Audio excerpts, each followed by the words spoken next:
They're some of the biggest education advocates that aren't actually advocates, I'll tell you that, and I just appreciate them so much. So with that, can I ask you all to introduce yourself, tell us where you work, and our folks here, they're in school districts, so if you could just explain what it means, like what you kind of do, I would appreciate it, and we'll start with Lynn. Hi everybody, thanks for having us. My name is Lynn Lorber. I'm the Chief Consultant with the Senate Education Committee. So like my counterpart, Tanya Lieberman, who I believe you just spoke with, we have basically the same job. I'm just in the Senate, she's in the Assembly, so we hear policy bills, write analyses, hold hearings, and all that fun stuff.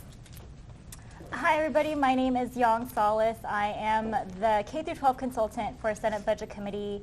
What that means is that we kind of take in the governor's budget and we make recommendations to our caucus members on how that they should shape the state budget. Hi everybody, my name is Andrew Medina. I do K-12 and higher ed for Senate President Pro Tem Tony Atkins from San Diego area. I work in our policy unit, so my role is essentially to assist Yang and Lynn in their roles in terms of the budget negotiations and work as well as policy. A little bit different than most policy staff that you'll meet in most of your member offices. We'll talk about that engagement later, where they do vote recommendations, they kind of carry legislation through the process. I have more of sort of a higher level role, kind of a helicopter role, in terms of working with my counterparts on problem solving and such. So.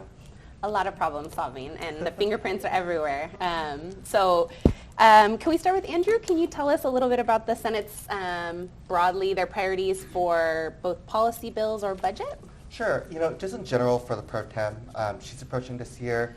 As we all know, we're facing a challenging revenue climate than in previous years. There's a little bit of silver lining for her in that this is a good moment to take a step back, look at sort of all of these huge investments that we did that are one-time, ongoing, and see if we could do a little bit of policy analysis to see what has been successful, what is not. Are there any low to minimum cost things we could do to kind of address some of the new programs that we push through, and also kind of do an assessment to see if these one-time funds should be more ongoing or should be extended.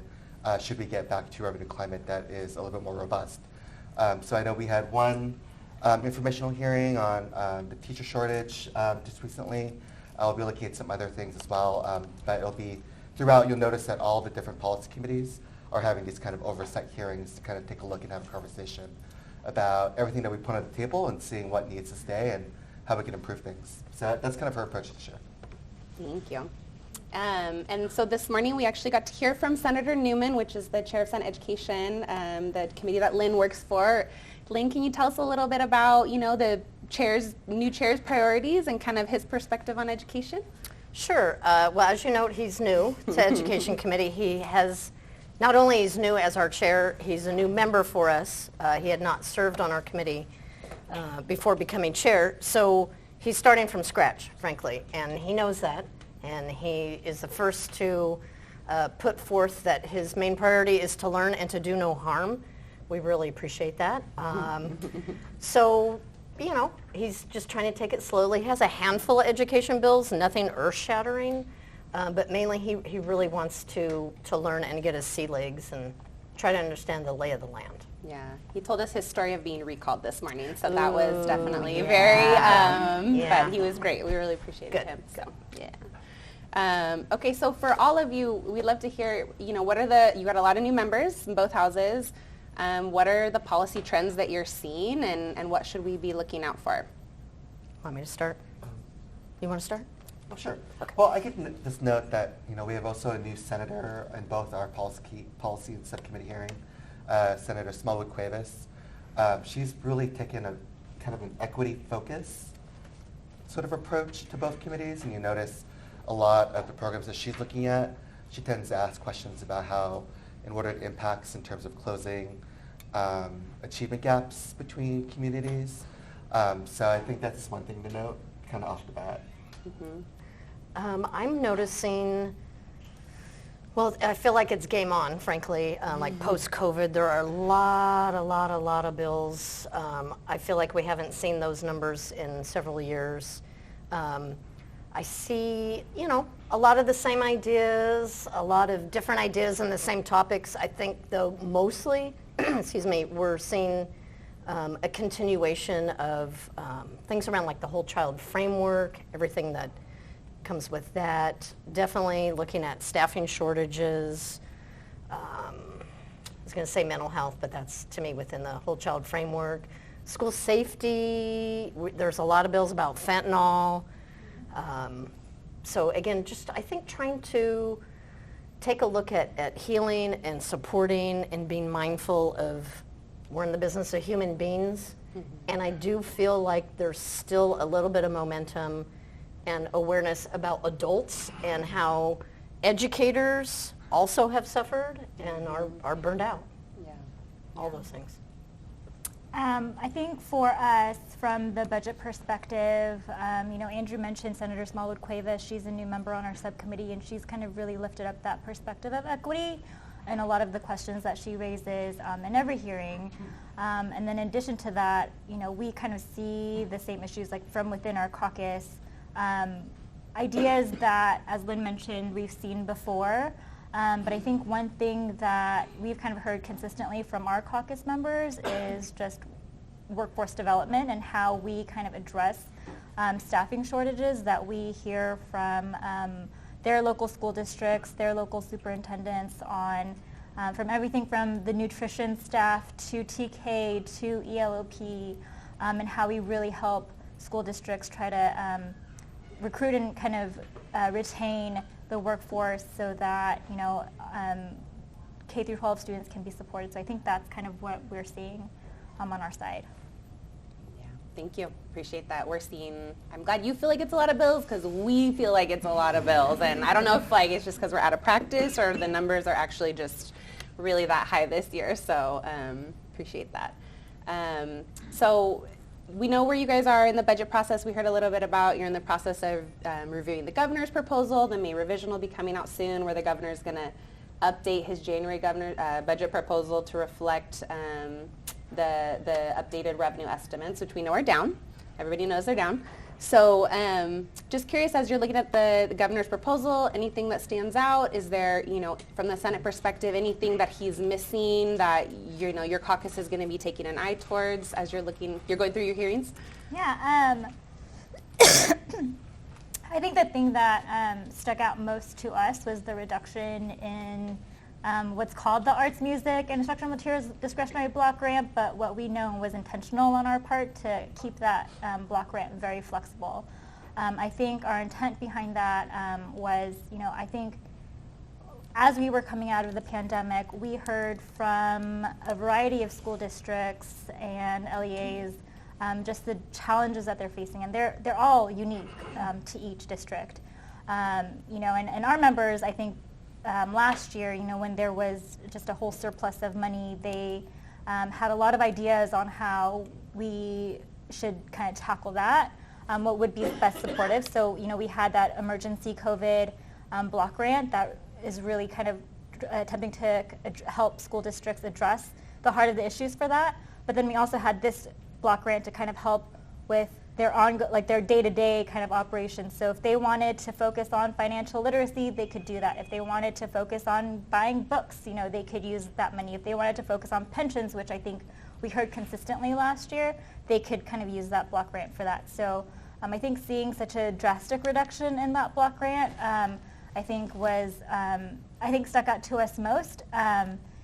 And just juxtaposing that to some of the new programs that were proposed too was interesting to us as well. So I think as we're moving forward, Chris Woods, who's our budget director, he likes to come up with mantras like every year. So this year our mantra is protect our progress. And what that means is to maintain every single investment that we've made prior, protecting that, making sure that there's no cuts. Moving forward and making sure that we do as little harm as possible. And I think from our perspective, we haven't really exercised every tool that we have in the toolbox before having to kind of take that drastic step. So I think that's what our kind of perspective is and what our mentality is as we're going into the May revise. And knowing that revenues are looking down, I think we're really going to be looking at what kind of tools that we can look at before making drastic reductions like the ones that were proposed. Well, we really appreciate that, and that's definitely one of the governor's budget proposals that gave a lot of our districts alarm, and anytime, retroactive cuts like you said, so thank you for, giving it that critical eye, and we also would agree with Protect the Progress. So along those lines, Young or Andrew, whoever wants to answer, or both, you talked about tools in the toolkit. So one tool that we have in the toolkit that we didn't during the last recession is we have a sizable reserve account that's set aside for education. How is the Senate thinking about the reserve account, and at what point would you see the Senate potentially tapping into that, and for what purpose? Yeah, so I think it's important to note that there are very clear-cut kind of requirements for what dictates our deposits and what dictates our withdrawals. And so far, the conditions of the budget have been such that, we are kind of required to make those deposits. We can't withdraw those funds at this point without the governor kind of declaring a budget emergency. So I don't think, at least at this point, we're really pushing the administration to declare a budget emergency. I think we're, as kind of mentioned before, we're looking at the different budgeting tools that we have in our toolbox. There's some accounting tricks that we can exercise to kind of make everything fit into our bucket. But I think, maybe at May Revise, this might be a different conversation if the climate dictates that we make a withdrawal from the reserve. And I think if that's the case, we're really looking at protecting, not to be cheesy, but like protecting our progress, making sure that we don't make cuts, and making sure that at least the discretionary funds are protected. Appreciate that. Okay, so can you guys make any policy or budget predictions for what you think is going to play out over the next year, where we're going to end up in the fall? I can predict that the 2 voucher bills that we're going to hear this week will probably die. Oh, yeah. How about that? Thank you. Yeah. I think a lot of bills will get held in appropriations committees, probably the second house a little bit more. We know how that goes. And I'll just jump out in budget-wise. But I'm just, fingers crossed is where I am as far as no cuts and preserving that COLA. Mm-hmm. Stay where we are. Yeah. Thank you. Yeah.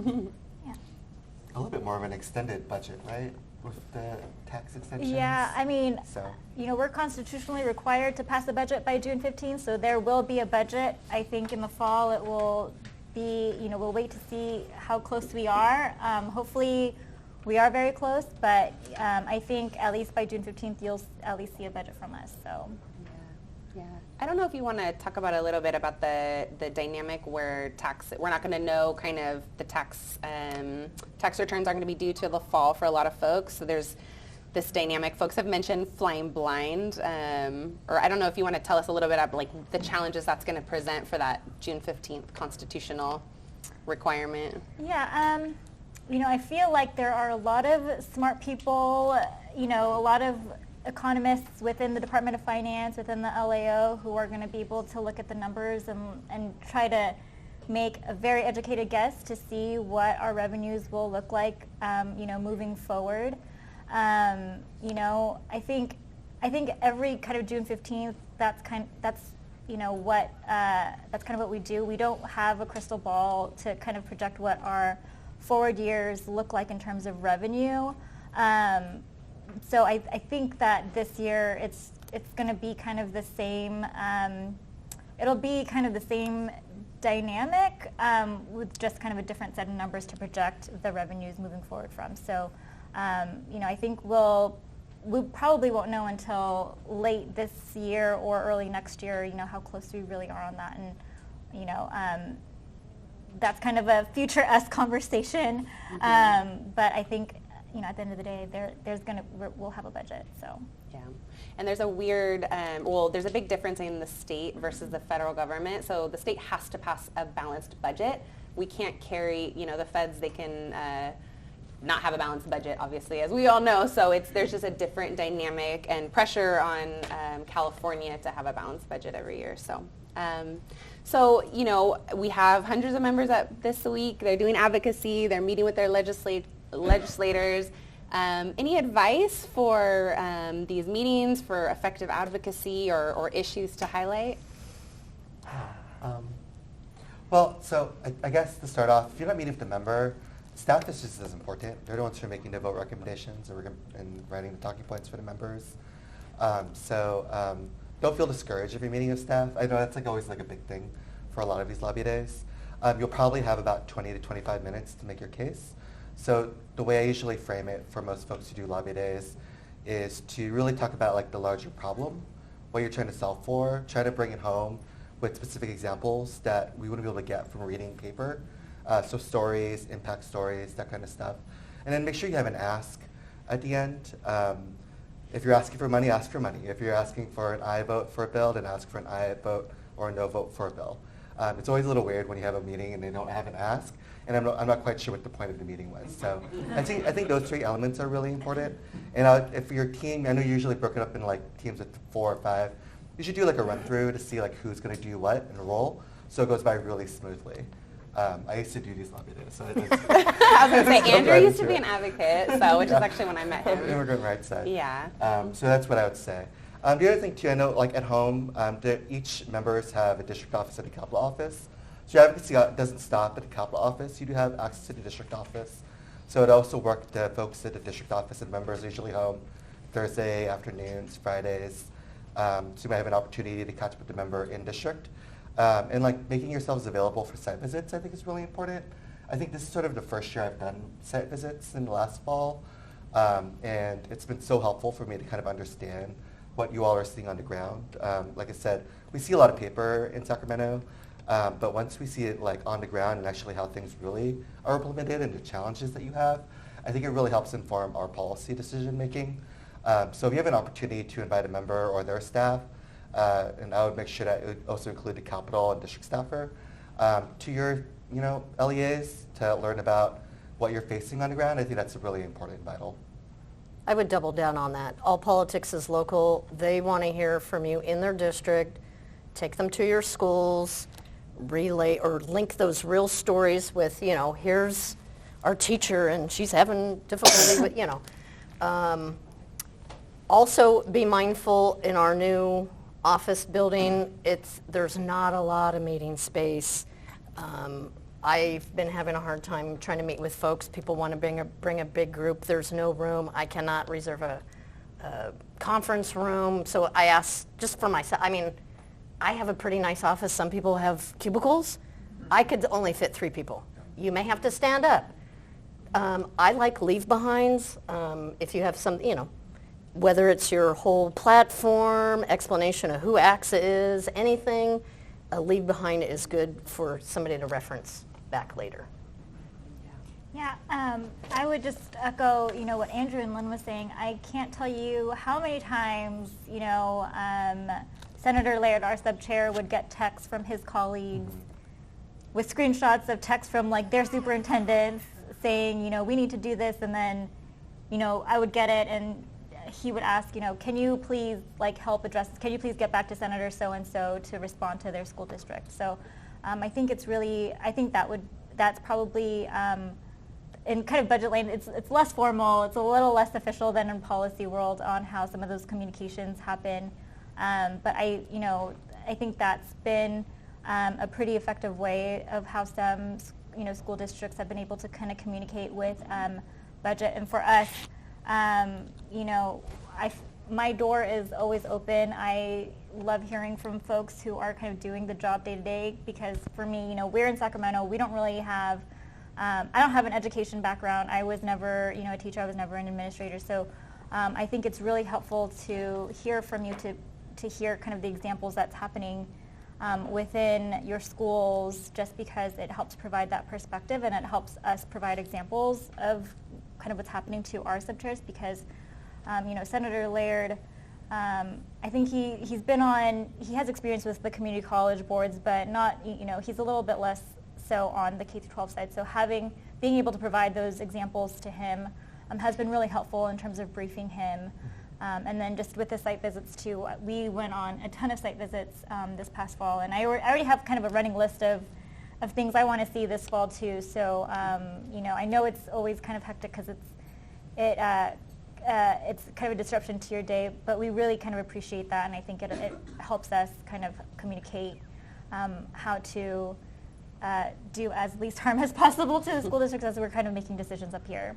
Yeah, and then to jump on that point about engaging with the members, you have a really effective Sacramento team. It's been really great working with them. But yeah, every time there's like a member that's on the dais during policy committee, it's like, my district came out to me and had these concerns. Can you address this? Or, when the members talk to the pro tem saying that, they have local concerns about this budget item, it really does show like how impactful your voice could be. So just really use that voice. I'm shooting myself in the foot saying this, but like, yeah, it is like, the engagement is really impactful. So don't be afraid to reach out to your elected official to kind of engage with them on these issues. Thank you. It's really good advice. If you don't mind, I just want to see if there's any questions in the audience. Yeah, absolutely. Hi. I used to always be concerned with the June 15th, June 30th budget. The pandemic hit, and suddenly I'm an independent study principal. The trailer bill killed us. How does this trailer bill thing work? How can we see what's going into the trailer bill? Because independent study got all these new rules. The pandemic hit, and suddenly 2 weeks before school started, I had to change my entire school up. So now I'm focused on that trailer bill. Who cares about the budget? Just tell me what's going